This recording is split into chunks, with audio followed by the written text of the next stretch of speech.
자, 오늘 하나님 말씀 마가복음 14장 32절부터 36절입니다. 마가복음 14장 32절부터 36절 말씀 우리 한 절씩 교독하겠습니다. 저희가 겟세마네라 하는 곳에 이름에 예수께서 제자들에게 이르시되 나의 기도할 동안에 너희는 여기 앉았으라 하시고 베드로와 야고보와 요한을 데리고 가실새 심히 놀라시며 슬퍼하사 말씀하시되 내 마음이 심히 고민하여 죽게 되었으니 너희는 여기 머물러 깨어 있으라 하시고 조금 나아가사 땅에 엎드려 될 수 있는 대로 이때가 자기에게서 지나가기를 구하여 가라사대 아바 아버지여 아버지께는 모든 것이 가능하오니 이 잔을 내게서 옮기시옵소서. 그러나 나의 원대로 마옵시고 아버지의 원대로 하옵소서 하시고 아멘. 기도하겠습니다. 주님 감사합니다. 오늘 복되고 아름다운 주님의 날 하나님 전에 부르셔서 신령과 진정으로 예배드릴 수 있게 하시니 감사합니다. 우리의 중심을 주님께 올려드립니다. 주님의 뜻대로 우리를 인도하사 그 하나님의 능력 안에 붙들어 주시고 보호하여 주옵소서. 함께 하신 줄 믿사옵고 예수의 이름으로 기도합니다. 아멘. 오늘 암송 구절이 36절입니다. 특별히 36절 하반절은 꼭 암송하면 좋을 것 같습니다. 그러나 나의 원대로 마옵시고 아버지의 원대로 하옵소서. 한번 암송해 볼까요? 그러나 나의 원대로 마옵시고 아버지의 원대로 하옵소서. 우리 2015년을 맞아서 이제 한동안 우리 마가복음 강해를 좀 멈추고 복음에 대해서 또 증인으로 사는 것에 관해서 함께 좀 말씀을 나누었습니다. 이제 부활절도 지나고 다시 이제 마가복음 말씀으로 돌아올 때가 된 듯합니다. 오늘은 마가복음 14장 32절부터 36절에 그 예수님께서 겟세마네에서 기도하셨던 그 내용을 가지고 우리 함께 좀 은혜 받는 시간 되기를 바랍니다. 오늘 본문의 32절은 어떤 지명의 소개로부터 시작이 됩니다. 저희가 겟세마네라는 곳의 이름에 그랬어요. 이 겟세마네라는 지명은 상징성이 아주 많은 그런 이름입니다. 그러니까 이 겟세마네라는 것은 예루살렘의 동쪽에 그 감람산이 있는데 그 감람산 기슭에 그 아주 낮은 지형에 있는 곳이에요. 그리고 이 겟세마네는 아주 오래전부터 올리브 기름을 짜는 곳이었습니다. 당시에 올리브 기름을 어떻게 짰는가 하면 이렇게 멍석 같은 그 데다가 올리브 열매를 담아가지고 그걸 몇 켜를 쌓습니다. 그리고 그 위에 아주 무거운 돌을 얹어 놓습니다. 그 이스라엘에 가면 그때 썼던 돌 같은 거를 이렇게 전시해 놓은 곳이 있는데 엄청나게 커요. 저는 어렸을 때 기억에 그 저희 집에 그 다디미 돌이 있었습니다. 별로 그렇게 크지 않은데 얼마나 무거운지 몰라요. 근데 그거 한 10배쯤 되는 큰 돌멩이가 있습니다. 그거를 그 올리브 멍석 위에다가 얹어 놓는 거예요. 몇 개를. 그래가지고 그거를 지렛대 같은 걸 달아가지고 이렇게 누르면 올리브가 완전히 부서집니다. 다 으깨져가지고 거기서 이제 기름이 밑으로 이렇게 빼 나오는 거예요.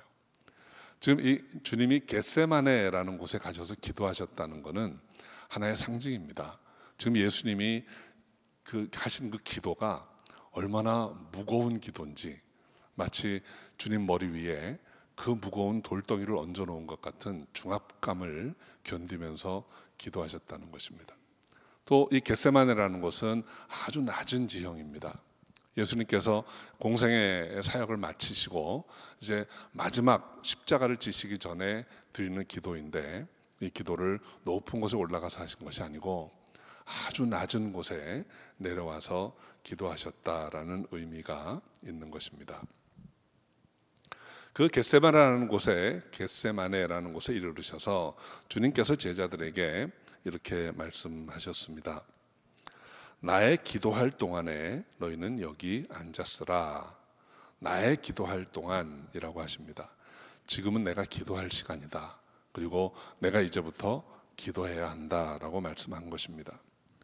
예수님이 이 땅에 오셔서 하신 많은 일 중에 가장 중요한 것 하나는 기도입니다. 그래서 예수님의 사역의 한 축이 기도였다는 것을 우리가 기억해야 합니다. 요단강에 오셔서 세례 요한에게 세례를 받으신 후에 처음 하신 일이 광야에 나가셔서 40일 동안 금식하면서 기도하신 일입니다. 여러 가지 사역을 하실 때에도 늘 하나님 앞에 기도하심으로 일을 하시고, 또 새벽에 한적한 곳에 가서 기도하시고, 또 놀라운 사역을 하신 후에는 홀로 산 위에 가셔서 기도하시고, 이렇게 다 기도하신 일들이 사역에 있어서 대단히 중요한 일이었습니다. 이제 오늘도 이 마지막 절대절명의 순간에 주님이 기도하셨다고 했습니다.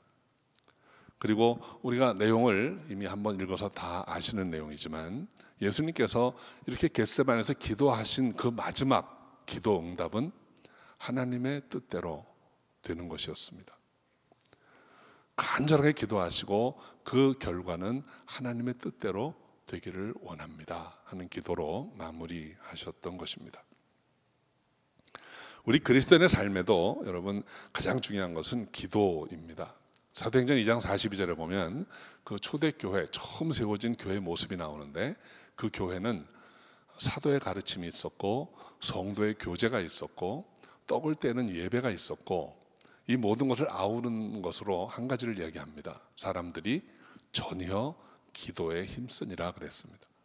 교회에 모인 사람들이 가장 애를 쓰고 힘써 했던 일은 기도라는 것입니다. 저는 우리 성도 여러분들이 늘 기도하면서 주님의 뜻을 쫓고 그렇게 살아갈 수 있기를 바랍니다. 하루 시작하실 때 기도로 하루 시작하시기 바랍니다. 직장에서, 사업장에서, 삶의 현장에서 시작하실 때 늘 하나님께 기도하심으로 이 하루를 주님 손에 맡깁니다. 이렇게 기도하시기 바랍니다. 중간에 힘들고 어려운 어떤 결정을 해야 할 순간이 오면 결정하기 전에 주님께 여쭤보시기 바랍니다. 하루를 마무리할 때는 한 해 하루를 지켜주셔서 감사합니다. 내가 이렇게 잘 지냈습니다. 그런데 혹시라도 하나님 보시기에 합당치 못한 일이 있거든 저를 용서해 주세요. 이렇게 하루를 기도로 마무리하고 마칠 수 있기를 바랍니다. 주님의 일을 하려면 여러분 주님께 기도해야 합니다. 주님의 일은 내 뜻이나 내 생각으로 하는 게 아닙니다. 하나님의 일은 하나님의 뜻을 쫓아 행해야 됩니다. 그러려면 기도해야 하는 것입니다. 그래서 저는 우리 갈릴리 은혜 교회가 기도하는 교회 되기를 바랍니다. 기도하는 성도 되시기 바랍니다. 한번 옆에 계신 분들하고 인사 나누시죠. 기도합시다.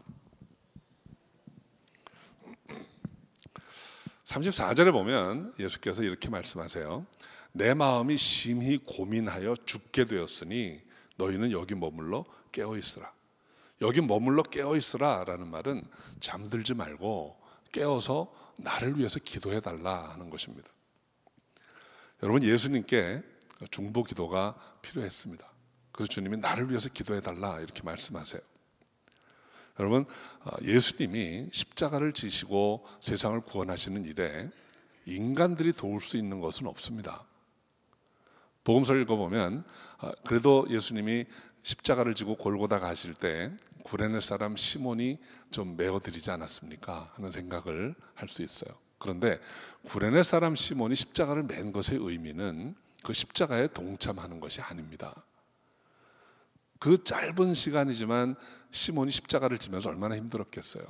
그런데 그렇게 하신 이유는 저는 이렇게 생각합니다. 이 십자가가 원래 네가 져야 할 십자가다 라는 것을 잠시 깨닫게 하시기 위해서 그렇게 한 것입니다. 예수님이 십자가를 지시고 대속하시는 일에 인간이 도울 수 있는 거 아무것도 없습니다. 그럼에도 불구하고 예수님이 기도해라 이렇게 하십니다. 나를 위해서 기도해라. 깨어서 기도해라.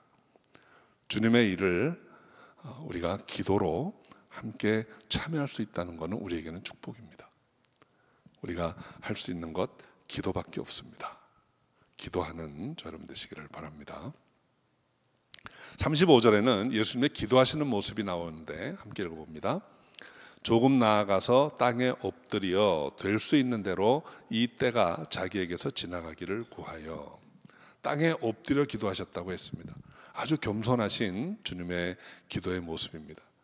기도는 당당하게 서서 두 팔을 높이 들고 기도하는 게 아닙니다. 기도는 엎드려서 겸손한 마음으로 하나님의 뜻을 구하는 것입니다. 그런데 이때 기도하셨던 모습을 다른 성경에서는 좀 더 상세하게 기록합니다. 누가복음 22장 44절 제가 읽어드립니다. 예수께서 힘쓰고 애써 더욱 간절히 기도하시니 땀이 땅에 떨어지는 핏방울같이 되더라 했습니다. 우리가 극도로 긴장하고 스트레스를 많이 받으면 얼굴에 실핏줄이 다 터지는 경우가 있습니다. 저는 오래전에 그런 분을 뵌 적이 있습니다. 너무 힘들고 어려운 형편이 되었는데 정말 믿었던 사람들이, 도울 줄 알았던 사람들이 오히려 이용하고 남은 것도 막 빼앗아가는 그런 일이 있었어요. 그러니까 이분이 정말 애통하는 마음으로 기도하는데 어느 날 보니까 얼굴에 실핏줄이 다 터져가지고 시커멓게 얼굴이 죽었어요. 극도로 긴장하고 기도할 때 얼굴에 실핏줄 터지는 일이 많습니다. 우리 사역할 때도 그래요. 여러분 정말 영적인 싸움에 기도를 하다 보면 얼굴에 실핏줄이 터지는 경우가 왕왕 있습니다.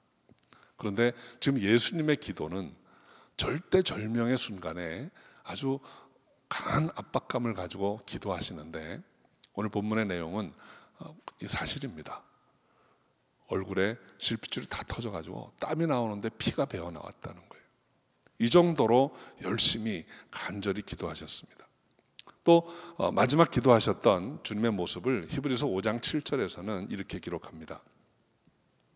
그는 육체에 계실 때 자기를 죽음에서 능히 구원하실 이에게 심한 통곡과 눈물로 간구와 소원을 올렸고 그의 경외하심을 인하여 들으심을 얻었느니라 했습니다. 예수님께서 통곡하면서 기도하셨다는 거예요. 지금 예수님이 이 마지막 절대절명의 순간에 아주 겸손하게 무릎을 꿇고 땅바닥에 엎드려서 간절하게 얼굴에 핏줄이 다 터지도록 그리고 통곡하면서 기도하셨다는 것입니다. 그런데 어떤 내용을 기도하셨는가? 주께서 기도하신 내용은 35절 하반절을 보면 이 때가 자기에게서 지나가기를 구하셨다고 했습니다. 여기서 이 때는 어떤 때입니까? 이 때는 예수님이 이 땅에 오신 목적을 완수하려는 때입니다. 세례 요한이 예수님을 가리켜서 세상죄를 지고 가는 하나님의 어린 양이라고 했습니다. 이제 세상죄를 지고 가기 위해서 십자가에 달리셔야 하는 때가 바로 이 때입니다. 그래서 이 때는 예수님이 이 땅에 오셔서 계속 기다리셨던 때입니다. 요셉의 집에서 태어나셔서 어린 시절을 보내고 청년기를 보내고 이제 광야에 나와서 요한의 가리킴을 받고 이제 공생의 사역을 시작하시는데 공생의 3년을 지나면서 예수님의 마음속에는 항상 갈보리의 십자가가 있었습니다. 기다려왔던 때입니다. 그런데 동시에 이때는 할 수만 있으면 피하고 싶은 때입니다. 이 고통의 때, 지극한 고난의 때이기 때문에 할 수만 있으면 피하고 싶은 때입니다. 주님은 이 때가 자신에게 정통으로 부딪혀오지 않고 피해갈 수만 있다면 피하고 싶습니다 하는 기도를 하나님 앞에 지금 올린 것입니다. 그 정도로 고난의 시간이었습니다. 도대체 얼마나 힘든 일이기에 이 때가 지나가기를 구하셨던 것일까요? 이 잔이 어떤 고통이기에 예수님이 이 잔을 옮겨달라고 하신 걸까요? 첫 번째는 육체의 극심한 고통입니다. 십자가형의 고통에 대해서 우리 지난 고난주간에 또 성금요일에 부활주일에 많이 들으셨을 거예요. 저는 오늘 이 육체 고통이 어떤 것이었는지 한 가지로 말씀드리려고 합니다. 시편 22편에 보면 그 메시아가 받는 고난에 대해서 딱 한 줄이 나옵니다. 내 몸에 뼈를 셀 수 있다라는 말이 나옵니다. 여러분, 몸에 뼈를 센다라는 말은 끔찍한 이야기입니다. 여러분 보통 때 건강할 때 여러분 어떤 뼈가 어디 있는지 아십니까? 그거 의식하면서 살아가십니까? 내 몸에 뼈가 몇 개나 있는지 카운트 해보신 적 있어요? 그런데 여러분 발가락 하나가 부러졌다고 생각해 보세요.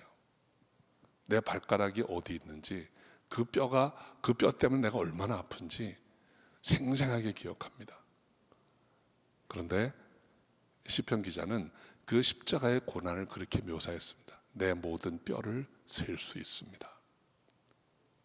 뼈가 하나하나 꺾어지고 부서지는 고통을 온 몸으로 느끼고 있다는 거예요. 이 고난은 말로 표현할 수 없는 것입니다. 말로 형언할 수 없는 것입니다. 호흡이 멈추는 그 순간까지 빈혈의 고통, 구토, 갈증, 그리고 뼈를 깎는 듯한 아픔, 이것이 반복되는 거예요. 이 십자가의 고통은 둘째로 수치입니다. 아마도 육체 고통보다 더 견디기 힘든 것이 이 수치심일 거예요. 여러분, 우리가 살아가면서 많은 어려운 일들을 겪습니다. 육체의 고통도 겪을 때가 있고, 질병이나 사고로 힘들 때도 있고, 사업의 어려움이나 직장에서의 어떤 문제로 재정적인 고난을 겪을 수도 있을 거예요. 그런데 그런 고난들은 어떻게든지 이를 악물고 이겨낼 수 있습니다. 그런데 우리를 정작 넘어지게 하는 것은 어떤 것입니까? 사람과의 관계입니다. 우리가 모욕을 당하거나 수치를 겪게 되면 스스로 목숨을 끊을 만큼 견디기 힘든 일들이에요. 이 수치의 고통이라는 것은 형언할 수 없는 것입니다. 그런데 여러분, 십자가의 고난은 바로 이 수치의 고통입니다. 우리가 성화나 여러 그림을 보면 예수님이 이렇게 아주 경건한 모습으로 십자가에 달려 계신데, 실상은 그렇지 않았습니다. 실상은 완전히 발가벗겨온 채로 매달려 있습니다. 숨이 끊어져서 십자가에서 그 시신을 내릴 때까지 지나다니는 사람들이 다 보고 손가락질하고 침뱉고 조롱하고 저주합니다. 아직 생명이 붙어있기 때문에 다 들립니다. 빨리 죽었으면 좋겠다 하는 마음이 들 정도로 그렇게 고통스러운 시간들입니다. 세 번째로, 이 고통은 더러움의 고통입니다. 여러분, 예수님은 하나님이세요. 하나님은 의로우신 분입니다. 죄를 모르시는 분입니다. 거룩하고 순결하신 분입니다. 그런데 그 예수님이 이 세상 모든 죄를 그 몸에 받아서 십자가에 돌아가셨다는 거예요. 여러분, 더러움의 고통 느껴보신 적 있으세요? 좀 이게 신뢰되는 이야기일 수도 있지만 제가 그냥 예를 좀 들어봅니다.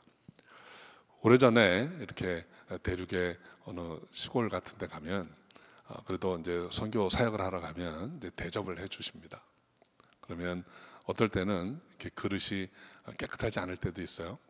그런데 가끔 대접하시는 분이 행주치마를 두르고 있는데 행주치마가 반짝반짝 할 때가 있습니다.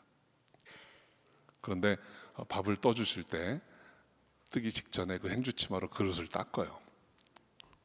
안 닦으면 좋겠다, 이런 마음이 들 때도 있습니다. 거기에 밥을 담아주시면 처음에는 본능적으로 그릇의 다음 부분 안 먹으려고 이렇게 살짝 떠요. 근데 다 보고 계세요, 이렇게. 그러니까 그냥 맛있게 퍽퍽 떠먹습니다. 여러분, 그 정도 이야기만 들어도 아유, 좀 그런 것 같아, 이렇게 하시잖아요. 여러분, 예수님이 당하신 이 더러움이라는 게 어떤 거였을까? 아마 상상이 잘 안 되실 거예요. 여러분, 오래전에 타구라는 게 있었습니다. 요즘 젊은 분들은 타구가 뭔지 잘 모르시겠지만 침 뱉는 그릇입니다. 그 병원에 가면 타구 같은 게 있었어요. 그 타구에 여러 사람들이 가래침을 뱉고 침을 뱉고 해놨는데 어느 때인가 그거를 마셔라 이렇게 하면 여러분 어떠십니까? 상상만 해도 아마 욕 나올 거예요. 주님이 겪으셔야 했던 이 더러움의 고통이라는 것은 죄를 알지 못하시는 하나님이 온갖 죄, 이 세상의 모든 죄를 그분이 짊어져야 한다는 그 더러움의 고통입니다. 마지막으로 주님이 십자가에서 당하셔야 했던 고난은 하나님께 버려지는 고난입니다. 실제로 마태복음 27장에 보면 제6시로부터 9시까지 완전한 흑암이 있었다고 했습니다. 하나님의 외면입니다. 삼위일체 하나님이신 분이 하나님께로부터 외면당하시는 그것은 무엇으로도 여러분 표현할 수 없을 거예요. 여러분이 정말 목숨을 줘도 아깝지 않은 내가 낳아서 이제까지 키워온 내 자식이 여러분 얼굴 보면서 나 당신 몰라요, 이렇게 한다고 한번 상상을 해보세요. 아마 하늘이 무너질 거예요. 근데 하나님이 예수 그리스도를 외면하셨다는 거예요. 캄캄한 어둠 가운데 버려두시고, 주님이 하실만 하거든 내게서 옮겨주시기를 바랬던 이 고난의 잔은 이런 고난의 잔이었습니다. 그래서 성경을 읽어보면 예수님이 한 번 기도하신 게 아니에요. 3번째나 똑같이 나가서 이렇게 구하셨다고 했습니다. 그런데 예수님의 기도의 마무리는 36절에 나와 있습니다. 우리 다시 한번 36절 같이 읽어볼까요? 가라사대 아바 아버지여, 아버지께는 모든 것이 가능하오니 이 잔을 내게서 옮기시옵소서. 그러나 나의 원대로 마옵시고 아버지의 원대로 하옵소서. 나의 원대로 마옵시고 아버지의 원대로 하옵소서. 우리 사랑성도 여러분, 저는 이것이 응답이라고 생각합니다. 기도 응답 중에 응답은 내 원대로 되는 것이 아니고 아버지의 원대로 되는 것입니다. 기도 응답의 진정한 응답은 내가 바뀌는 것입니다.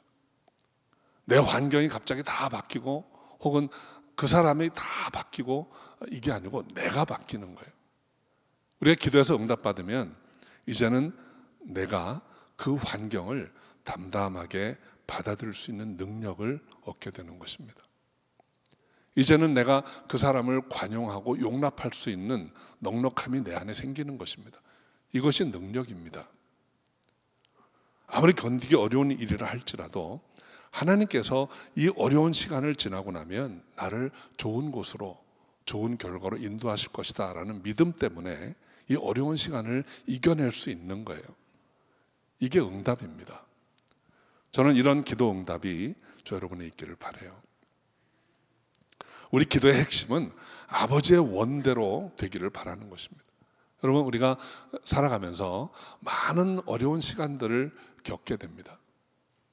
어떤 때는 정말 심한 갈등이 찾아옵니다. 아, 꼭 이렇게 해야 되나? 이거 내가 그냥 피해갈 수 있는 길은 없을까? 내가 빠져있는 동안에 누군가가 일을 좀 해결해 주면 좋겠는데, 이런 마음을 가질 때도 많이 있습니다. 오늘 주님이 앞에 기도하신 것처럼 할 수만 있으면 내가 이 상황 겪지 않게 해주세요 라는 기도를 할 때도 많이 있습니다. 그런데 여러분, 우리의 지나온 시간들, 어떤 분은 이런 때를 이미 겪으신 분도 있을 것이고, 어떤 분은 지금 현재 이러한 때를 겪고 있는 분도 있을 것이고, 어떤 분은 아직 이런 때는 오지 않은 분도 있을 거예요. 그런데 이 때를 어떻게 마주해야 될 것인가? 그러한 어려운 갈등의 때는 그냥 비껴가는 법은 없습니다. 통과해야 됩니다. 어떻게 통과할 것이냐입니다. 문제는 오늘 주님이 답을 보여주십니다. 간절히 눈물로써 통곡하면서 기도했습니다. 그런데 주님이 내리신 결론은, 그가 받으신 기도의 응답은 아버지 원대로 하옵소서였습니다. 이것은 단순한 체념이나 포기가 아닙니다. 아주 깊은 절박한 기도 끝에 나온 그 기도의 응답으로 받은 것입니다. 출애굽기 14장에 보면 히브리인들이 출애굽한 후에 홍해 앞에 당도합니다. 그런데 바로가 마음이 변해가지고 군대를 이끌고 병거를 끌고 잡으러 옵니다. 그때 히브리인들이 다 당황했습니다. 원망했습니다. 이제 어떻게 되는가 우리는. 앞에는 홍해고 뒤에는 애국 군대가 있어서 피할 데도 없고 이제는 다 죽었다. 그러면서 모세를 원망하고 하나님을 원망했습니다. 그때 하나님께서 모세를 통해서 이렇게 말씀하세요. 너희는 가만히 있어라. 여호와께서 너희를 위하여 싸우시리니 너희는 가만히 있을지니라. 여기서 가만히 있는다는 말의 의미가 뭘까요? 그냥 한쪽 구석에 웅크리고 앉아서 이 때가 지나가기를 기다리라는 것입니까? 실제로 이 출애굽기를 보면 히브리인들은 홍해가 갈라져서 열린 길로 행군해 갔습니다. 그들은 끝까지 가만히 있었던 것은 아닙니다. 하나님의 인도하심을 따라서 행하였습니다. 여기서 가만히 있으라는 말은 소동하지 말고 내 생각대로, 내가 바라는 것, 내가 느끼는 대로 소리치고 두려워하고 괴로워하지 말라는 것입니다. 절박하게 기도해야 됩니다. 어쩌면 예수님이 기도하신 것처럼 우리가 땅바닥에 엎드려서 머리를 땅에 대고 눈물을 흘리면서 얼굴에 핏물이 땀에 배어나도록 통곡하면서 기도해야 됩니다. 그런데 그 기도의 결과로 하나님의 선하심을 깨닫고 하나님이 이끄시는 대로 삶을 맡기라는 것입니다. 그렇게 순종하고 결단하고 헌신하는 것이 가만히 있으라는 말의 의미입니다. 이 때는 누구에게나 옵니다. 그리고 이 때는 누구에게나 피하고 싶은 때일 수 있습니다. 그런데 주님이 보이신 본은 겸손하게, 간절하게 눈물을 흘리면서 기도하는 것입니다. 그리고 그 기도의 끝에는 나의 원을 고집하는 것이 아니고 하나님의 인도하심을 따르는 것입니다. 이것이 가만히 있는 것이고 이것이 최선입니다. 주님 가르치신 기도의 첫 번째 기도 제목도 뜻이 하늘에서 이룬 것 같이 땅에서도 이루어지이다입니다. 그 하나님의 뜻은 저절로 이루어지지 않습니다. 내가 팔짱 끼고 뒤에 물러나 있어도 하나님이 다 하시지는 않습니다. 하나님은 우리가 그분의 말씀에 순종하고 우리의 손발로 그분의 일을 하기를 원하시는 거예요. 그렇게 순종해서 기도함으로 이 때가 승리의 때가 되고 이 때가 크신 하나님의 은혜를 경험할 수 있는 때가 되기를 바랍니다. 그래서 우리 성도 여러분 한 분 한 분의 삶에 이 때를 이기고 주님께 나아가는 복된 삶이 되기를 주 이름으로 축원합니다. 기도하겠습니다.